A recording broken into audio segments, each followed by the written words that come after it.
The Post. The Post. Townships interviews.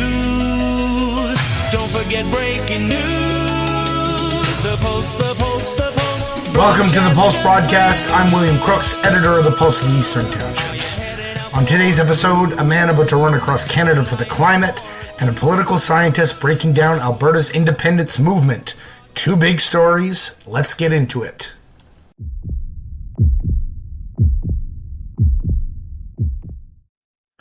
Welcome back to the Pulse broadcast. I'm William Crooks, editor of the Pulse of the Eastern Townships. This week, we're bringing you a conversation that came together just days before a remarkable departure.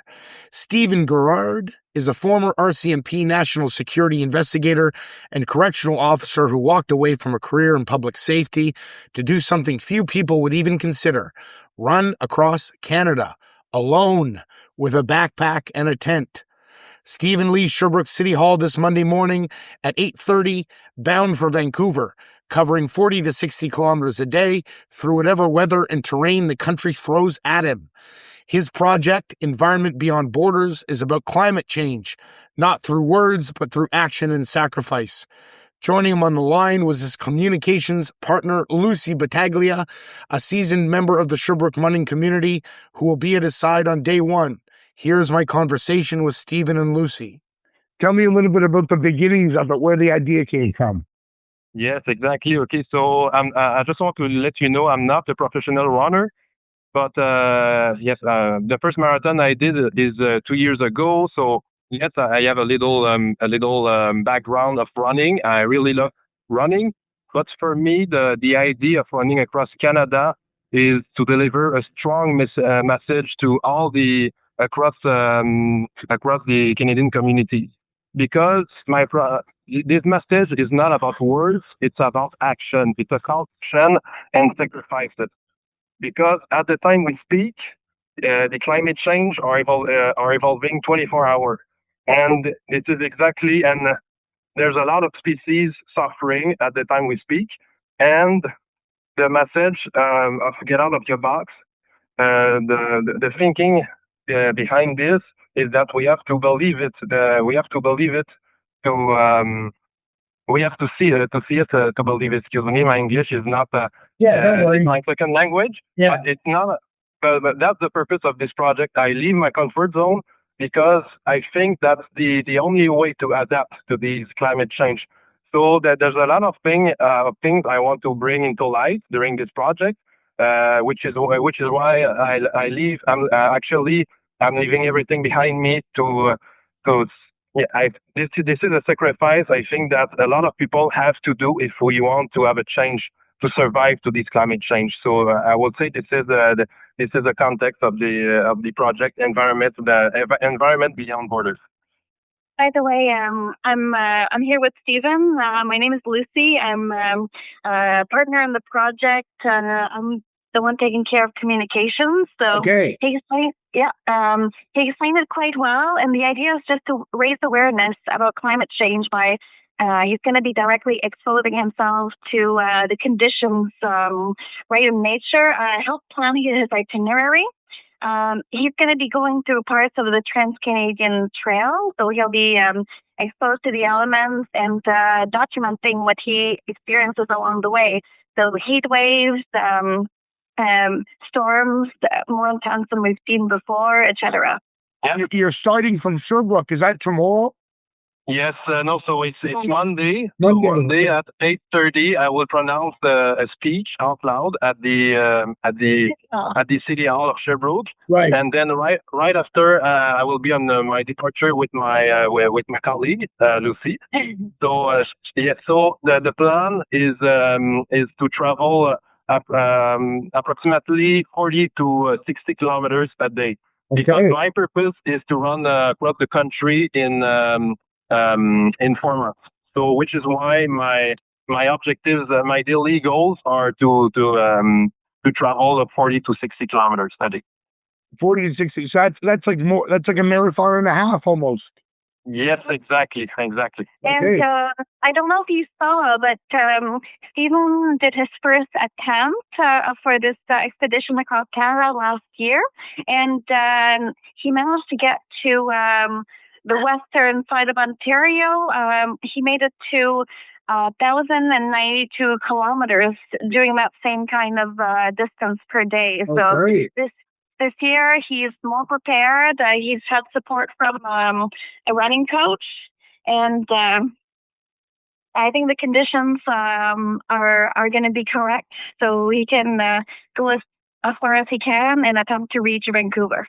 Yes, and if I can give you one more detail, I have official partnership with the Weather Networks. So dating from the 11th May, we produce an interview that will be released on my departure or a few days. Okay. So they want to see the departure. I will have a professional Cameraman. that will. He's going to capture the moment from the speech to the official departure. Okay. The first day is going to involve a run from Sherbrooke to between Eastman and Orford. It's going to be, as I calculated, at least 45 kilometers.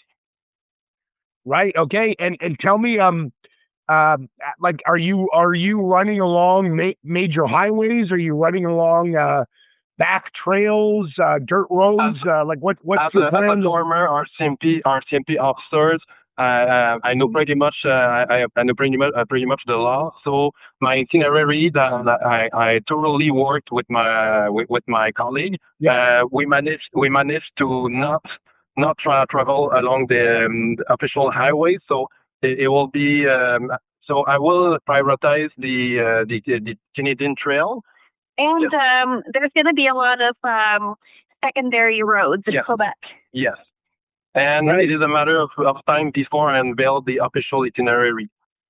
Yes, we prepared the itinerary together. It was a struggle to go around the highway, but it's essential for safety and to respect the law. Yes, exactly. And if I can add to this, that's part of the project because there will be I will be called to improvise a lot of times. So on a daily basis, I will have to reassess my itinerary, and based on the conditions on the field, I would have to adapt my distance, my pace, because I will run with a backpack.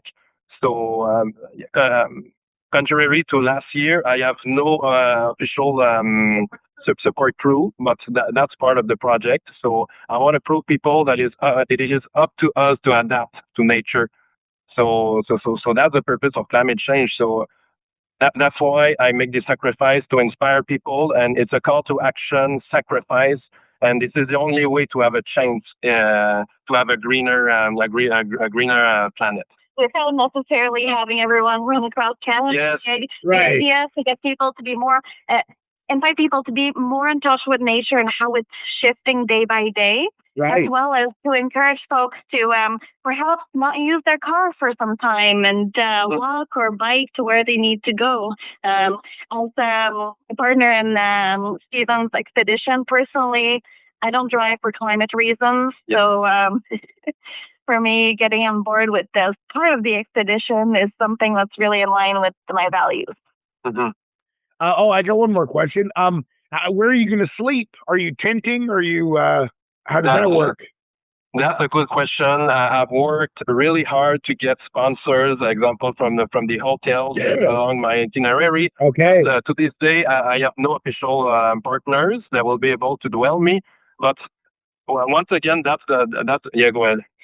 He does have a backpacker tent, which is compact enough to fit in a backpack. Right. It's been tested on the field. We went on a running expedition just last weekend to test the kit. Yes. Yes. So most of the time, yes, there will be camping, but I want to add the fact that I have another official partner, which is Canada Parks. So they are interested to promote me, but to contact all the parks across Canada to provide me campsites, free access. Now I have a free discovery pass which grants me access to these parks. But the director of Canada Parks, he will work really hard to contact his partner. Minister of Media Relations. Yes, exactly. Yes, exactly. Yes. So I think that is the beauty of the expeditions. I want to prove people that yes, I don't have a lot of means, but I am willing to go to do whatever it takes to arrive to Vancouver, because the environment has no cost, and we have to adopt the same mentality when it comes to climate change. Right, sure. Give me a little bit about your background. Are you Sherbrooke? I will say I'm a Sherbrooke from 2 years. Okay. Because before I was living in Montreal City, so I will say public safety is my main background. I worked as a correctional officer in City Hall, the City Hall correctional facility. After I've been working for the RCMP, the Royal Canadian Mounted Police. So I've worked as a lead investigator in national security. And then right after I will say it was in 2023, remettre en question, I reassessed my path, and I realized I was disconnected from nature, and which is why I left everything to start this project. Because yes, now it's just a run across the country, but I want to let you know that after the outcome of this project, I will start my nonprofit organization. So I want to create a brigade to intervene when it comes to natural exactly. And my background in public safety, I think that will be a good leverage, and that will provide me credibility to start that nonprofit organization. That was Steven Guérard and Lucie Battaglia of Environment Beyond Borders. Steven's departure speech is Monday morning at 8:30 at Sherbrooke City Hall. If you're in the area, go show your support. You can follow the expedition and donate at envirosansfrontières.ca.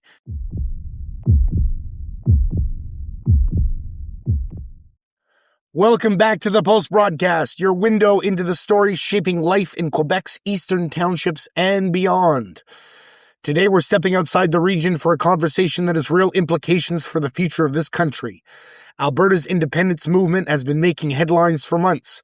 Petition drives, Washington meetings, a referendum on the horizon. But how serious is it really? And how does it compare to what Quebec has lived through? To help make sense of it all, I sat down with Jacob Robbins-Kanter, Associate Professor, Department Chair, and Political Scientist at Bishop's University, right here in Lennoxville. He studies Canadian politics for a living, and he had a lot of thoughtful things to say about where this movement comes from, where it's going, and why 25% support may already be the high watermark. It's a great conversation. Let's get into it. What in terms of the movement for Alberta to separate, and of course in Quebec we've been dealing with this issue for decades. I think Mark Carney was reported as saying 50 plus 1% would not be enough for Alberta. Maybe could you situate that comment in the current context? Oh, okay. I actually hadn't heard him say that he said this 50% plus one wasn't enough, but it recalls the issue of Quebec of the Clarity Act and whether that would be enough in the case of Quebec, and how the Supreme Court had to make a determination on that. And basically said you'd have to have a clear majority and a clear question in order to consider the results legitimate. So I guess it just sort of begs the question of what is a clear majority if not 50% plus one. Right. Okay, so just stepping back for a little bit, maybe this is too broad. So let's start with the similarities between the separatist movements in the two provinces. So similarities, I guess, in both cases, there's a sense of being disconnected from the center of political decision making in the country, and for not having your concerns taken sort of appropriately accounted for by the central government, a sense of being distinct from the rest of the country. In Quebec, there's obviously more of an argument for being a distinct national group, a distinct nation. But even in Alberta, there's people that consider Alberta to have a distinct culture from the rest of the country, and because of that distinctiveness, wanting to have a sense of self-determination over what happens in the society. So there are some similarities there. I guess I think though the similarities end pretty quickly once you start to dig a bit deeper, I guess I would say. Right. Yeah, I mean it's obvious the cultural and ethnic component of and historical component of French separatism. What are Albertans arguing besides economically? What are the arguments being given for Alberta to separate? Do they give cultural arguments too? I would say there are not a lot of cultural arguments. It's more economic and political arguments. Sort of like I guess kind of like I was saying, you see some of this in Quebec too, but like just historically, the province has not been treated well in Confederation. Like it hasn't had a good result, I guess, from being part of Canada. And if you're not treated well as a province, then the political argument is to, well, maybe we should just become our own country.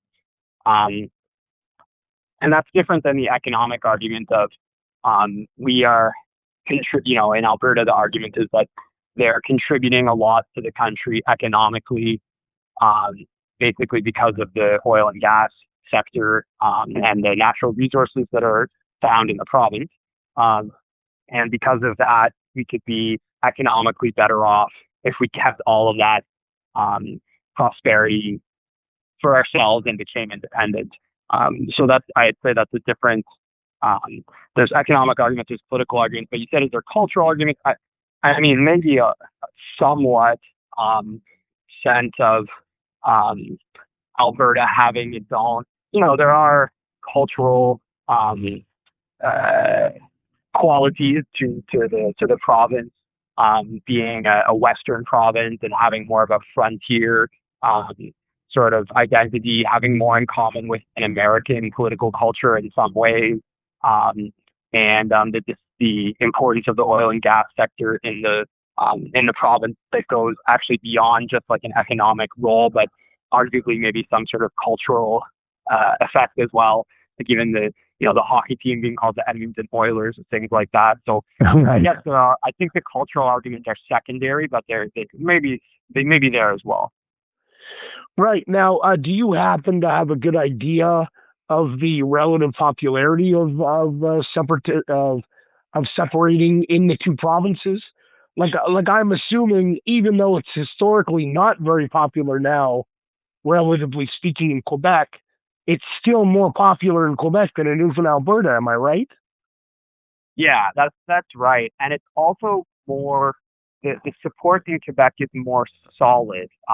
What I mean by that is there are some people in Alberta who would say, "Oh yeah, I'm sympathetic to the independence movement," but at the end of the day, they wouldn't actually vote to separate. They just want to use it as a protest vote. Whereas in Quebec, there's more of a committed sovereigntist vote.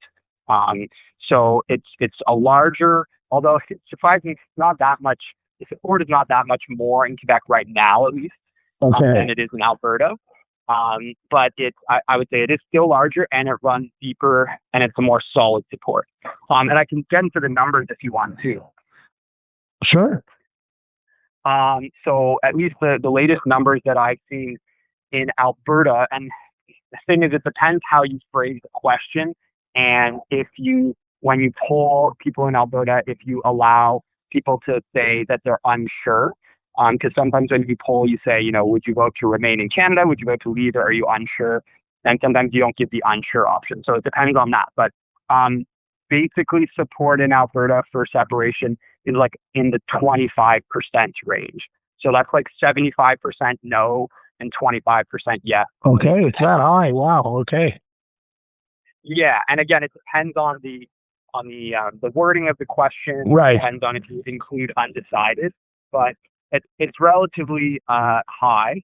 And a poll will show it closer to like it's not much below 20 though. You won't get many polls that show that it's that far below 20%, which is pretty high. And in Quebec, it's more towards right now. It's more towards the 30% range. So, and obviously historically in Quebec, it's been much higher. I mean, maybe you don't want to speculate, but a lot of people have said if Quebec separates, I mean, there's going to be almost insurmountable difficulties about being its own self-contained country.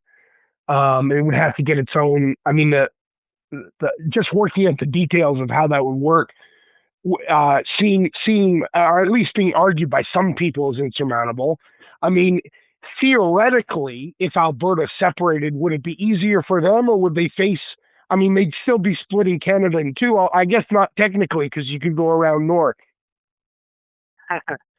Yeah.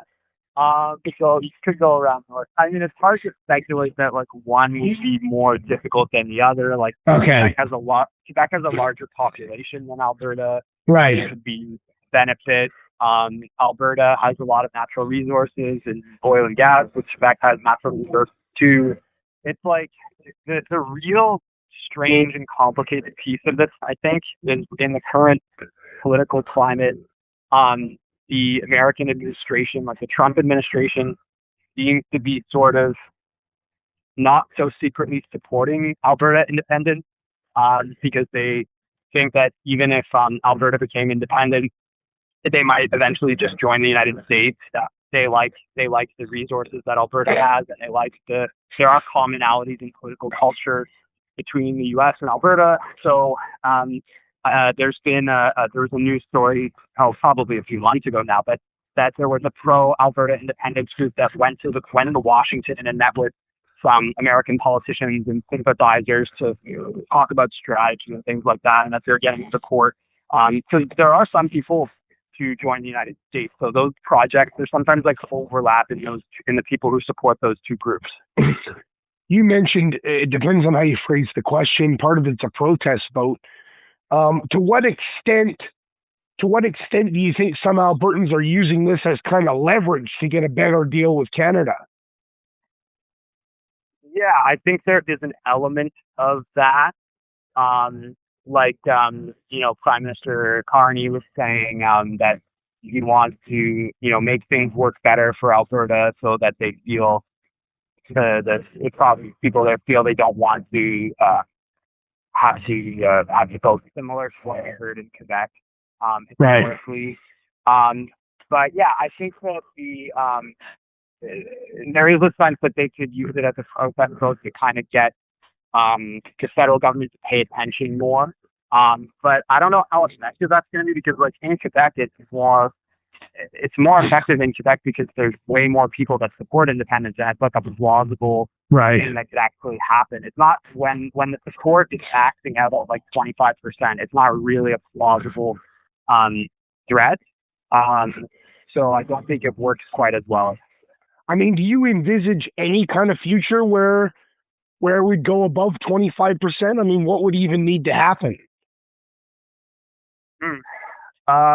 I don't envision that happening in any short or medium term. It's just like because Justin Trudeau, when he was prime minister, was almost as unpopular in Alberta as you can imagine. Right. As you can imagine being. Like he was so unpopular there. Mark Carney is actually much more popular in Alberta, and some polls have shown that the Liberals in Alberta are polling like not that far behind the Conservatives, which is unprecedented. Like the Liberals in Alberta are in the last 2 decades, they're almost a non-factor in the poll, and they didn't do that well in the 2025 election in Alberta. But basically, what I'm saying is that Mark Carney has actually really improved his popularity for the Liberals in Alberta. And to imagine independent support going above 25%, there'd have to be a prime minister like Trudeau, really unpopular in Alberta. There'd have to be, something that really goes sort of rub people the wrong way in terms of how Alberta is treated in the Federation.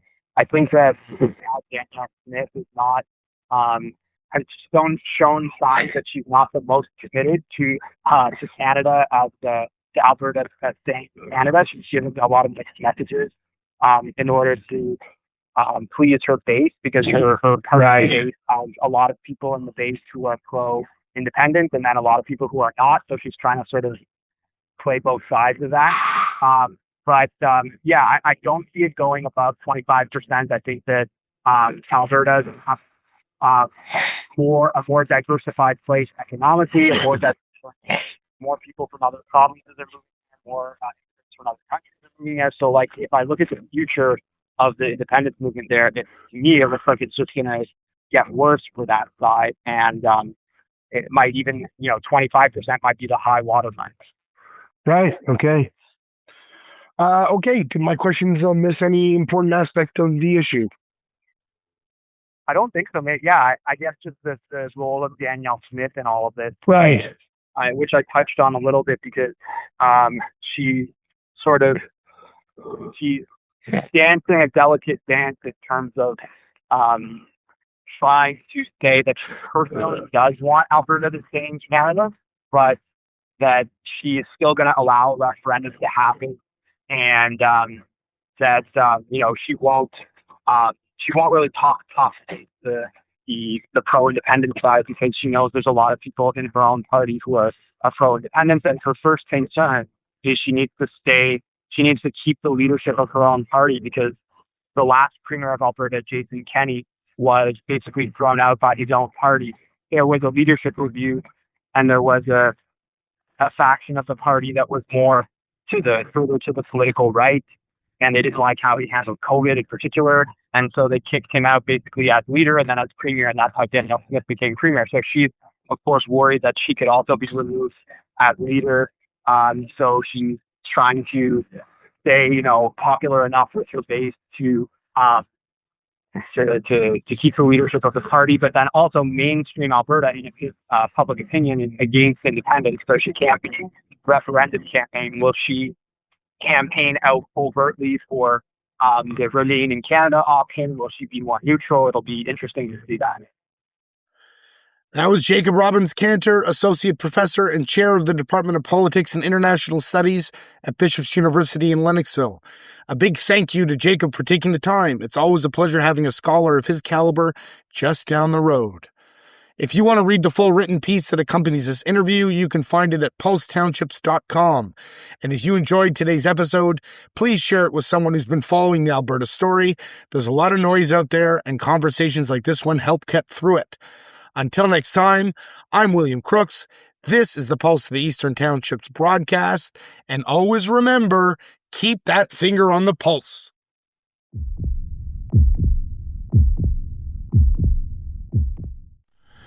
That's the Pulse broadcast for this week. Thank you for listening. And if you enjoyed today's episode, share it with someone who needs to hear it. I'm William Crooks, and we'll see you next Sunday. The Post.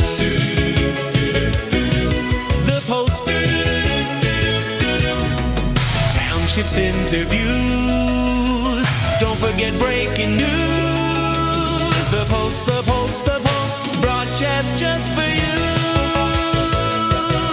Are you heading out for a cruise? Or lying there for a snooze? The Post, broadcast just for you. Hey, I know that guy. Hey, I know that gal too. The Post, broadcast just for you. The Townships